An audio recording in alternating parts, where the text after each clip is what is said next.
Hi friends. तो जो आज का लेक्चर है हमारा वो किस चीज़ पे है, लाइन्स एंड एंगल्स। ठीक है, बिल्कुल बेसिक ज्योमेट्री स्टार्ट करेंगे आज से हम लोग।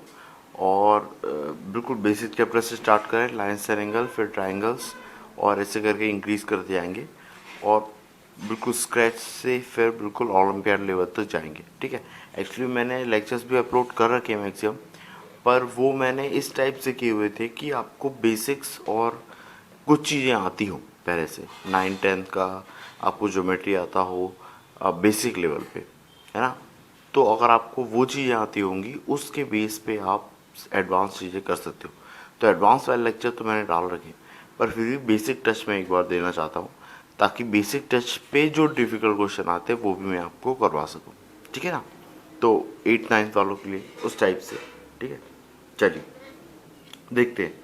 अब बिल्कुल बेसिक चीज़ें, कुछ कुछ चीज़ें, जैसे सबसे पहली चीज़ तो आपका एंगल। एंगल क्या होता है?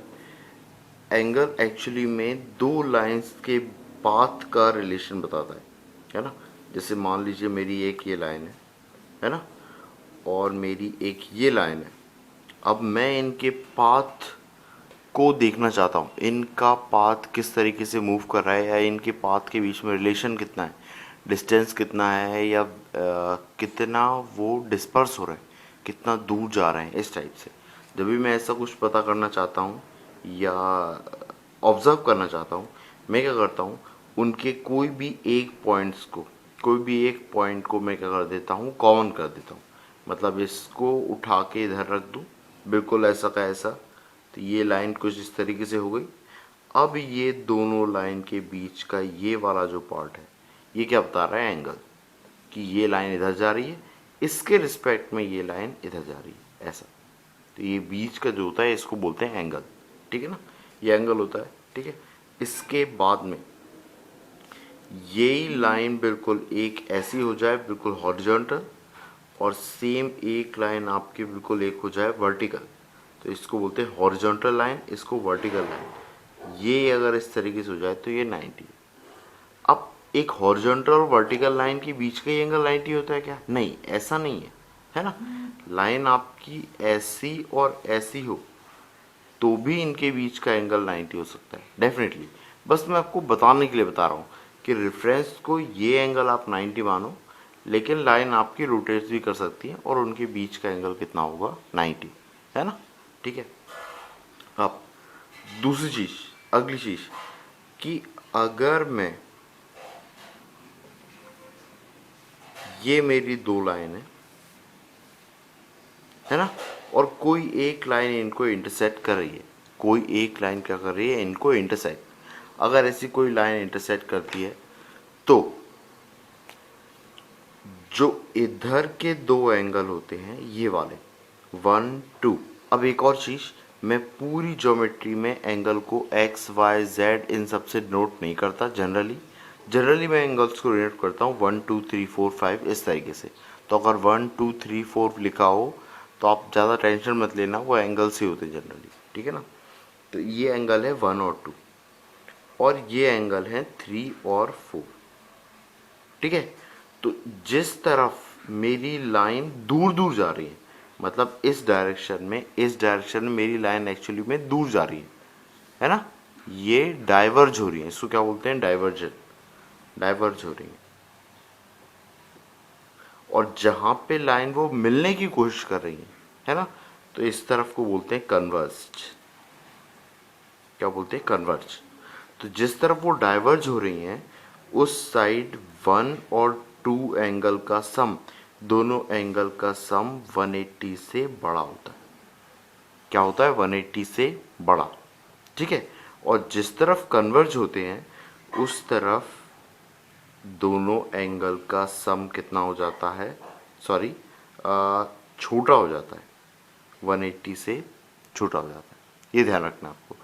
दोनों एंगल का सम 180 से बड़ा होगा कब, जब वो दोनों लाइन दूर दूर जा रही होंगी और दोनों लाइन पास पास आ रही होंगी। इसका मतलब वो एंगल, उन दोनों का सम, ये 1 और 2 नहीं है, ये 3 और 4 है। तो 3 और 4 का सम 180 से छोटा है। ये चीज़ ध्यान रखना है। अब ऐसे ही क्या केस है कि अगर मेरा यही केस इस तरीके से आ जाए कि लाइन में मेरा एंगल का सम ये 1 है और ये 2 है, और एंगल 1 और एंगल 2 का सम 180 आ जाए, तब क्या होगा? तो उस केस में ना तो डाइवर्ज होती हैं और ना कन्वर्ज होती हैं, है ना? तो होगा क्या, 1 और 2 का सम अगर 180 आ रहा होगा ना, तो इस तरफ 3 और 4 का सम भी 180 ही आ रहा होगा, है ना? ये कितना आ रहा होगा? 180। तो जब भी ये कंडीशन बनती है तो ये दोनों लाइन क्या हो जाती हैं? पैरेलल। दोनों लाइन क्या हो जाती हैं? पैरेलल। ठीक है, ये दोनों लाइन पे कब हो जाती हैं? जब ये दोनों का सम कितना हो? 180। ठीक है ना? अब इन 1 और 2, ये 1 और 2 एंगल को मैं बोलता हूँ इंटीरियर एंगल्स। क्या बोलता हूँ? Interior angles. तो एक मेरी प्रॉपर्टी क्या आई कि इंटीरियर एंगल्स का सम कितना होता है? 180। ये प्रॉपर्टी आप लिख सकते हो, ठीक है? मैं बोल रहा हूँ पर आप लिख सकते हो। क्या? Sum of interior angle is equal to 180, है ना? तो 1 और 2 मेरे इंटीरियर एंगल है, 3 और 4 मेरे इंटीरियर एंगल्स है ना? ठीक है। अब उसके बाद में ये समझ में आ गया आपको कि ये लाइन क्या हो जाएंगी? पैरेलल हो जाएंगी अगर इनका सम कितना हो? 180 के इक्वल हो। इसी में ये लाइन होती है मेरी ट्रांसवर्सल, इसको बोलते हैं ट्रांसवर्सल। तो ट्रांसवर्सल लाइन का मतलब क्या होता है? ट्रांसवर्सल लाइन मतलब कि वो लाइन जो दो लाइन को इंटरसेक्ट कर रही हो, ज़रूरी नहीं वो दो लाइन पैरेलल हो, ठीक है? तो ट्रांसवर्सल लाइन क्या है? एनी लाइन, एक सेकेंड,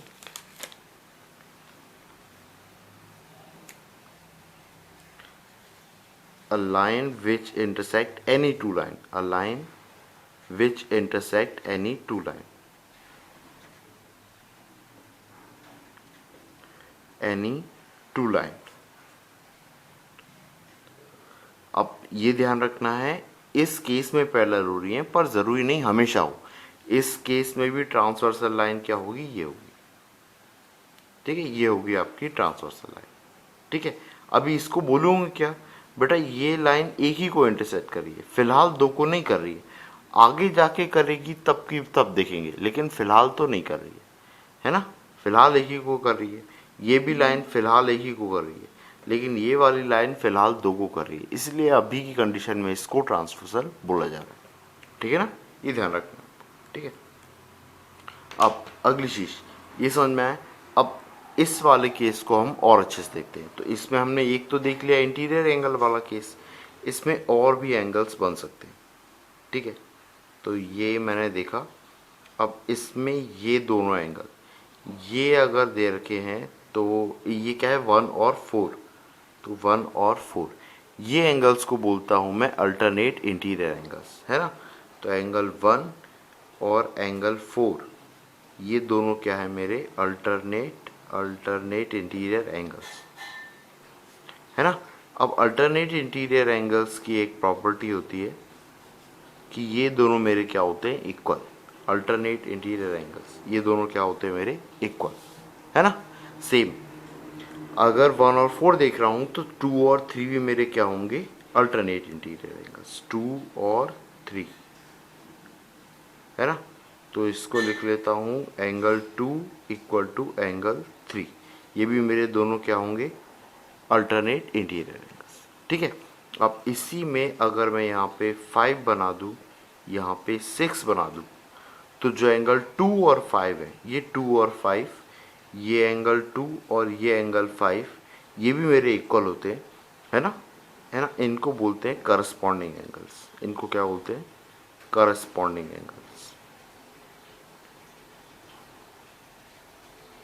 एंगल्स, है ना? अब अगर मैं सी ए लिख रहा हूँ तो सी ए का मतलब करस्पॉन्डिंग एंगल्स है, ठीक है? ये ध्यान रखना। तो सेम आपको 2 और 5 करस्पॉन्डिंग दिख रहा है तो 4 और 6 भी करस्पॉन्डिंग दिखेगा। तो 2 और 5 तो एंगल 4 और एंगल 6। अब अगर आप पेज घुमाओगे, पेज अगर आपने घुमाया, उल्टा कर दूं मैं, तो 1 और इधर बनने वाला एंगल 7, इधर 8 है, तो 1 और 7 भी मेरा क्या होगा? करस्पॉन्डिंग, 1 और 7। तो एंगल 1 और एंगल 7 ये भी क्या होगा? करस्पॉन्डिंग। सेम 3 और 8, 3 और 8 भी क्या होगा? करस्पॉन्डिंग।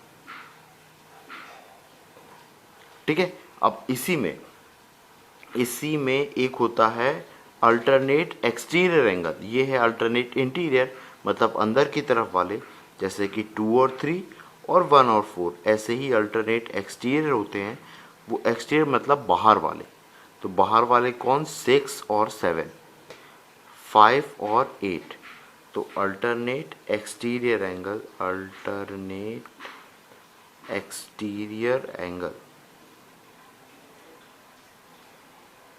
वो कौन कौन हो गए, एक तो हो गया 6 और 7 और इधर से 5 और 8। ठीक है, ये वाले। अब इसी में एक और होते हैं वर्टिकली अपोजिट, 3 5। इसको मैं चाहूँ तो यहाँ पे भी बना के बता सकता हूँ आपको। ये आपकी दो लाइन है, तो इसमें ये वाले जो दो एंगल होते हैं ये इक्वल होते हैं। ठीक है, ये दोनों एंगल कैसे होते हैं, इक्वल। इसमें 1 और 2 लिख दूँ, है ना, तो ये दोनों एंगल कैसे होंगे, इक्वल। इनको बोलते हैं वर्टिकली अपोजिट। तो इधर आप देखो तो आपको 3 और 5 दिख रहा है, ये क्या है आपके वर्टिकल अपोजिट। तो आप एक और लिख लो, that is vertical opposite angles. तो वर्टिकल अपोजिट मतलब जो दो लाइन के इंटरसेक्शन पे बन रहे हो, उस पॉइंट पे जो वर्टिकल अपोजिट होते हैं। तो इसमें कौन कौन बन रहा है, 3 और 5 बन रहे हैं, 1 और 6 बन रहे हैं।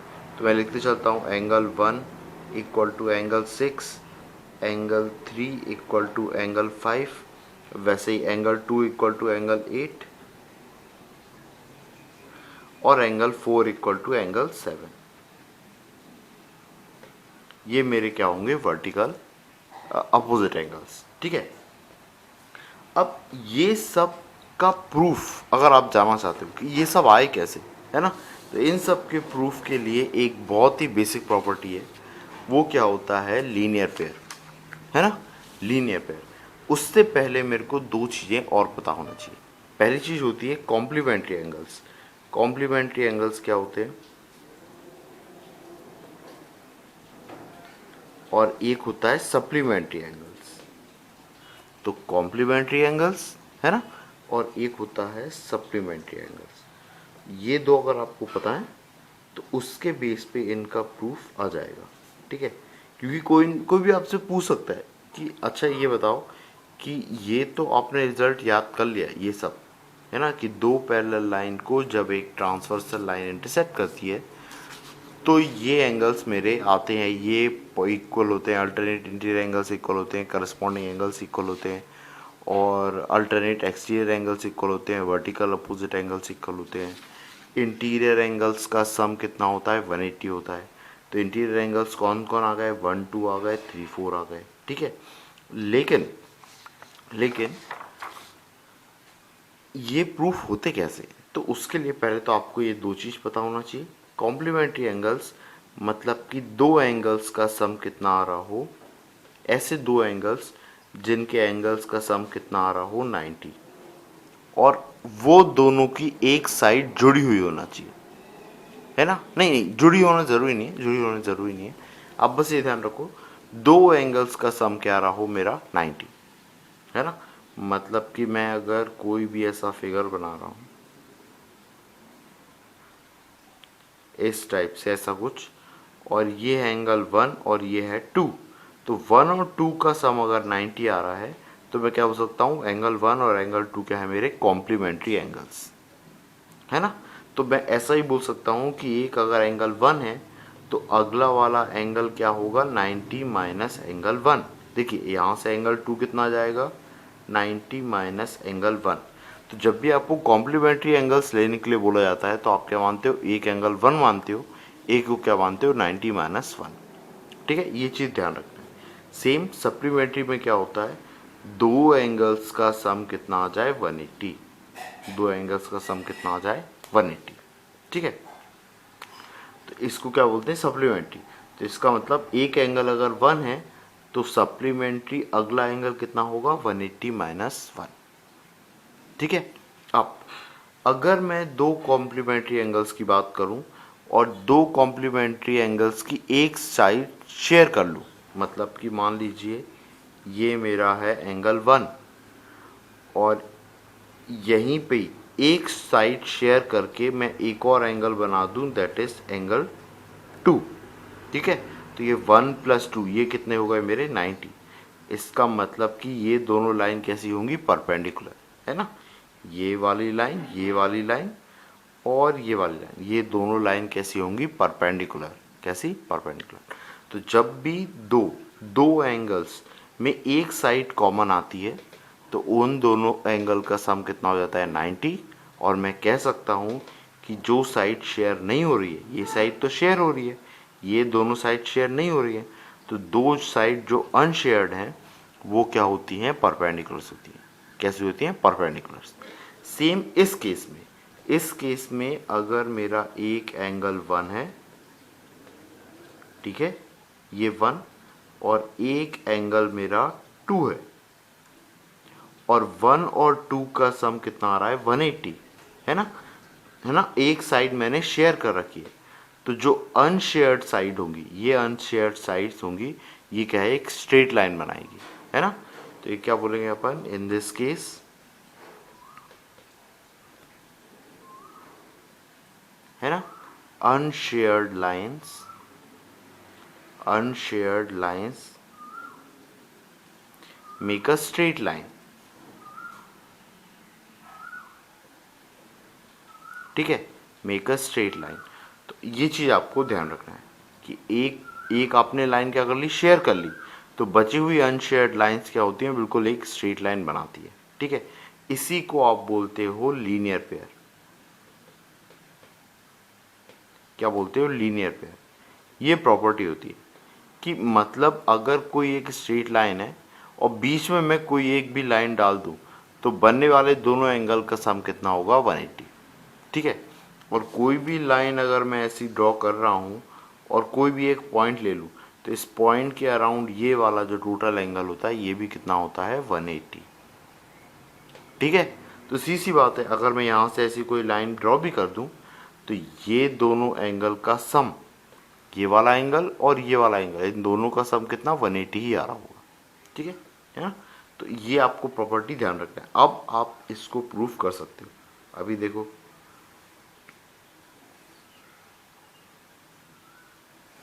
ये है, इसमें मुझे ये पता है कि इन दोनों का सम कितना है। जैसे मेरे को ये चीज़ तो पता ही है, एक पोस्टुलेट जो मैंने सबसे पहले कर लिया था कि 1 और 2 का सम कितना आता है, 180। ये तो मेरा पोस्टुलेट ही है ना, कि ये तो फिक्स है ना। और एक क्या फेस फिक्स है कि लीनियर पेयर का सम कितना होता है, 180। तो आप देखो, ये 3 और ये 4 है ना। अब मेरे को पता है 1 और 2 का सम कितना है, 180 है ना। और 1 और 3 का सम भी 180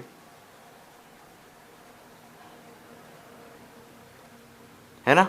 ये क्यों, ये अल्टरनेट इंटीरियर एंगल्स के कारण, है ना, sorry interior angles, sum of interior angles के कारण, और ये लीनियर पेयर के कारण, है ना। तो ये क्या है, सम ऑफ इंटीरियर एंगल्स के कारण, और ये वाला किसके कारण, लीनियर पेयर के कारण। तो 1 और 1 सेम है, 180 180 सेम है, तो 2 और 3 भी इक्वल होंगे। तो angle 2 equal to angle 3, angle 2 और एंगल 3 मेरे इक्वल हो गए। ये क्या है, मेरे अल्टरनेट अपोजिट एंगल। सेम आप 1 और 4 को कर सकते हो। ये समझ में आया। अब अगला, अगर मैं इसको एंगल 5 मान लूँ, इसको एंगल 5 मान लूँ, तो वापस angle 1 plus, sorry angle 1 plus angle 2, ये मेरा कितना होगा, 180 होगा, है ना। और मुझे पता है एंगल 1 प्लस एंगल 5 ये मेरा कितना होता है, 180 होता है। ये वाला सम ऑफ इंटीरियर एंगल के कारण, सम ऑफ इंटीरियर एंगल के कारण, और ये वाला लीनियर पेयर के कारण। तो वापस 1 और 1 सेम है, 180 180 सेम है, तो एंगल 2 इक्वल टू एंगल 5 हो गए। तो इनको क्या बोलते हैं, करस्पॉन्डिंग एंगल्स। क्या बोलते हैं, करस्पॉन्डिंग एंगल्स। तो 2 और 5 ये क्या हो गए, मेरे करस्पॉन्डिंग एंगल्स। ठीक है, ये कुछ प्रॉपर्टीज़ हैं किस पे, लाइन्स और एंगल्स पे। ठीक है, ये आपको ध्यान में रखना है ना। इसके बाद में इसके बाद में इस पे जो अपन ट्रायंगल्स पे हैं वो अपन इसके बाद वाले लेक्चर में करते हैं, ठीक है। तो ऐसे ही 20-20 मिनट के अपन बनाते चलते हैं और छोटे छोटे छोटे छोटे बेसिक बेसिक बेसिक देखते चलते हैं। आप इनको ध्यान ज़रूर रखना। मैं आपको प्रूफ करना इसलिए बता रहा हूँ क्योंकि अगर आप इस तरीके से नहीं सोच पा रहे हो, डेफिनेटली आप डिफ़िकल्ट क्वेश्चन में फंस जाओगे। ईजी प्रॉब्लम तो आप कर लोगे। देखो क्या होता है, हम लोग बेसिक ही छोड़ते हैं। अगर आप बेसिक नहीं तैयार कर रहे हो ना, अगर आपको बेसिक फाउंडेशन में मिस्टेक है, आप बेसिक क्वेश्चन का आंसर नहीं कर पा रहे हो, आप में से अगर कोई भी बच्चा, मैं उससे बहुत सिंपल चीज़ पूछ रहा हूँ कि यार आप ये 2 और 3 को इक्वल तो लिख रहे हो, ये 2 और 3 इक्वल क्यों है, इसका रीज़न दे सकते हो क्या? अगर आप वो रीज़न दे नहीं पा रहे हो तो डेफिनेटली आपका फाउंडेशन वीक है, और फाउंडेशन वीक है मतलब आप टफ क्वेश्चन में फंस जाओगे क्योंकि आपने बेसिक प्रिपेयर नहीं किया। बेसिक के टाइम पे आपने इग्नोर कर दी चीज़ें, ठीक है। तो मेरा यही पर्पस है, आप इनको नोट करें अच्छे से, है ना।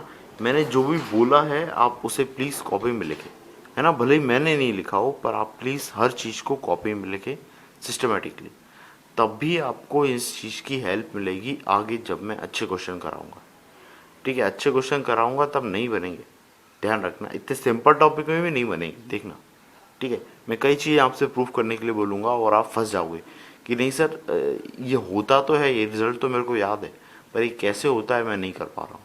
तो नहीं इसलिए नहीं कर पा रहा हूँ क्योंकि बेसिक आप अप्लाई नहीं कर पा रहे हो, क्योंकि बेसिक आपकी कॉपी में नहीं लिखा है, और जब बेसिक मैं बता रहा हूँ तो आप उसे इग्नोर कर रहे हो, ठीक है। तो आप इग्नोर मत करना प्लीज़, बेसिक्स को इग्नोर मत करना, ठीक है ना। Okay, good luck. एक और लेक्चर बनाते हैं फटाफट।